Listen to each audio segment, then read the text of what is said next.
नौजवान साथियों से मेरी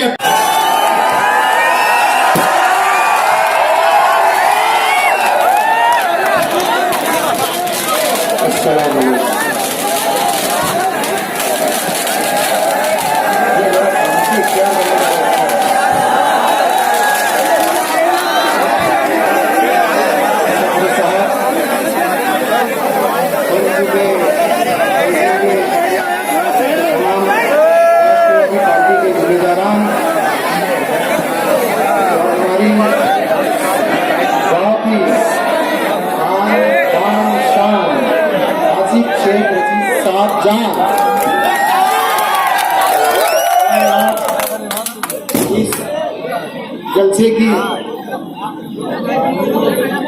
बड़ी मुझे खुशी हो रही है। आज के जज्बात होते शहर को ऐसा लग रहा है शायद खाली गाड़ी नहीं आया। बहरहाल मेरी कुछ तबीयत भी खराब थी और कुछ हालात भी खराब। शहर को सबको पता है, कोई छुपाने की जरूरत नहीं है। बहरहाल इंशाल्लाह अब करने की कोई बात नहीं, आधी दादी रोड पे आ चुका है। अब दम जिसमें भी है सियासत करने का, आप करके बता। तो बहुत डरा लिए शहर के लोगों को, गुरुवार मैं हूँ इंशाल्लाह। आप जवाब दूंगा इंशाल्लाह, मैं दूंगा यही आवाम के साथ इंशाल्लाह आपको जवाब दूंगा। और आज के बाद आसिफ साहब ने तो बोले थे, काफी जलसों में बोले, आसिफ साहब नहीं बोले लेकिन मैं भी बोल रहा, लेकिन मैं अलग चीज हूँ। बहरहाल आज के बाद राष्ट्रवादी कांग्रेस के एक भी वर्कर को अगर किसने धमकाया, जब वो फैसला करता खाली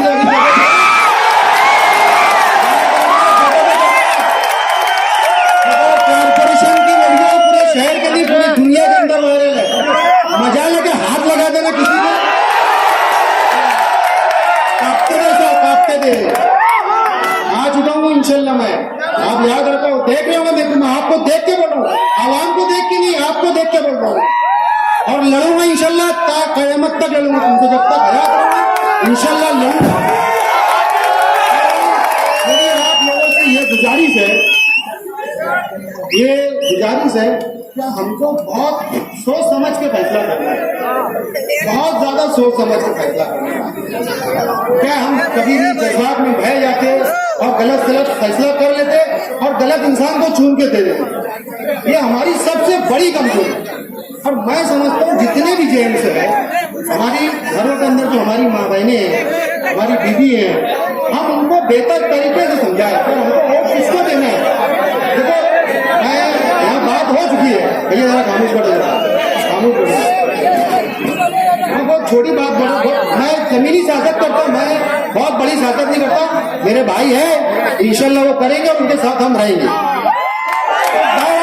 मेरी आप लोगों से सिर्फ ये गुजारिश है कि सोचो, मैं जो बता रहा हूँ आसिफ, 2 मिनट दो, मैं जो बता रहा हूँ यहाँ जितने भी बुजुर्ग बैठे हुए, नौजवान भी बैठे हुए, लेकिन मैं बताना चाहता हूँ जितने बुजुर्ग हैं शायद वो आप लोग को बताएंगे। और हमारे घरों के बुजुर्गों से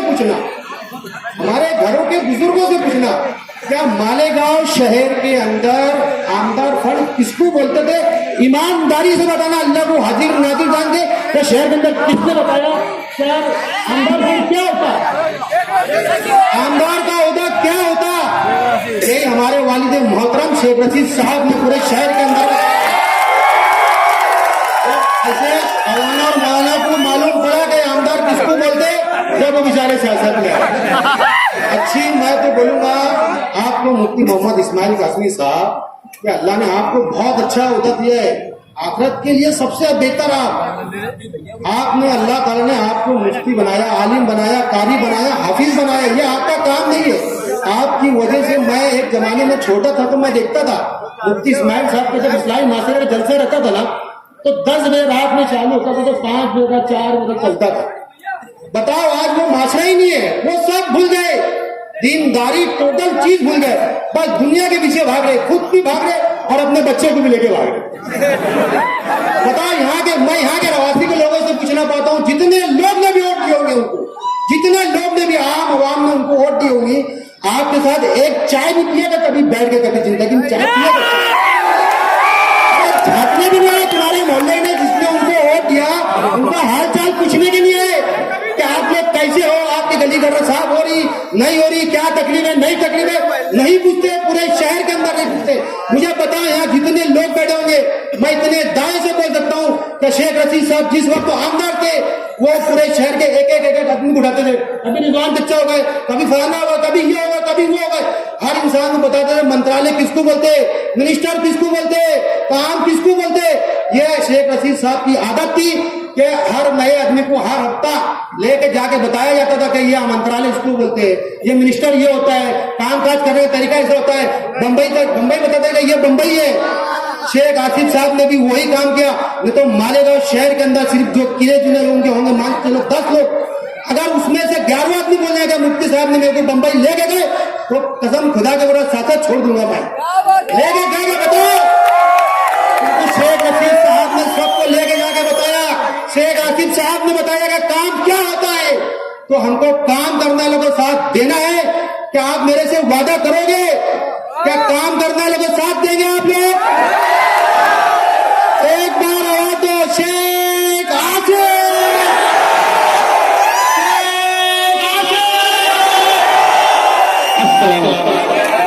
दोस्तों, आली जनाब करण चौहान साहब का इस्तेमाल राष्ट्रवादी पार्टी में